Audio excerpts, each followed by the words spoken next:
I've already shown some of my working out for this. I will explain it and then finish the question off for you. So we've got the curve given by the parametric equations, x equals tan squared t and y is equal to root 2 sine t, and we need a Cartesian equation. So I'm thinking about trigonometric identities that are going to allow me to link the tan squared and the sine together. So the tan squared, I know I can rewrite that as sine squared t over cos squared t.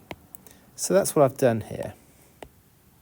Just rewriting tan squared t as sine squared over cos squared. So now I'm looking at that numerator. I'm looking at that sine squared here. And I'm thinking about getting a sine squared from my y function. So what I did is I squared both sides.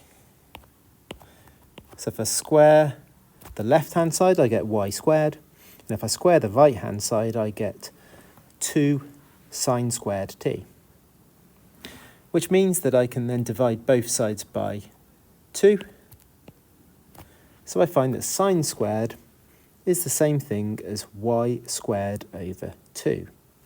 So that's what I've replaced there.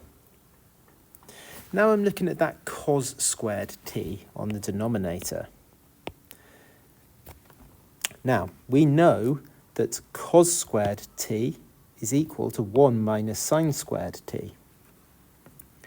And a moment ago, I explained that sine squared can be replaced with the y squared over 2. So that's what I've done here. I've said that cos squared t is equal to 1 minus y squared over 2.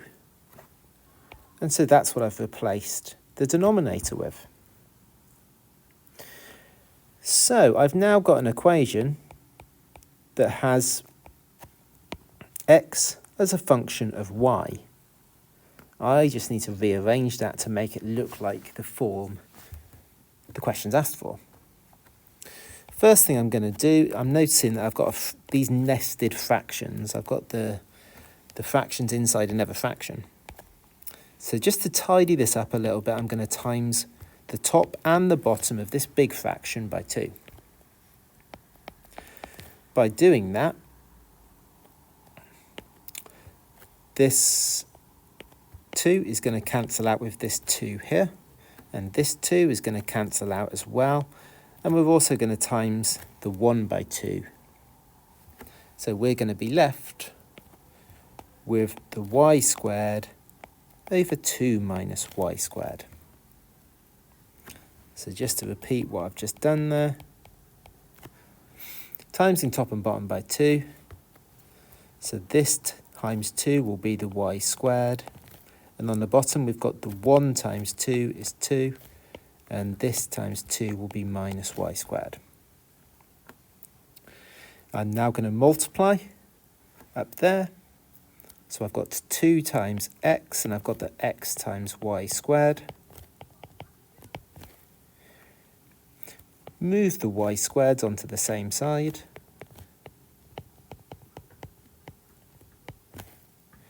Factorise the y squared outside.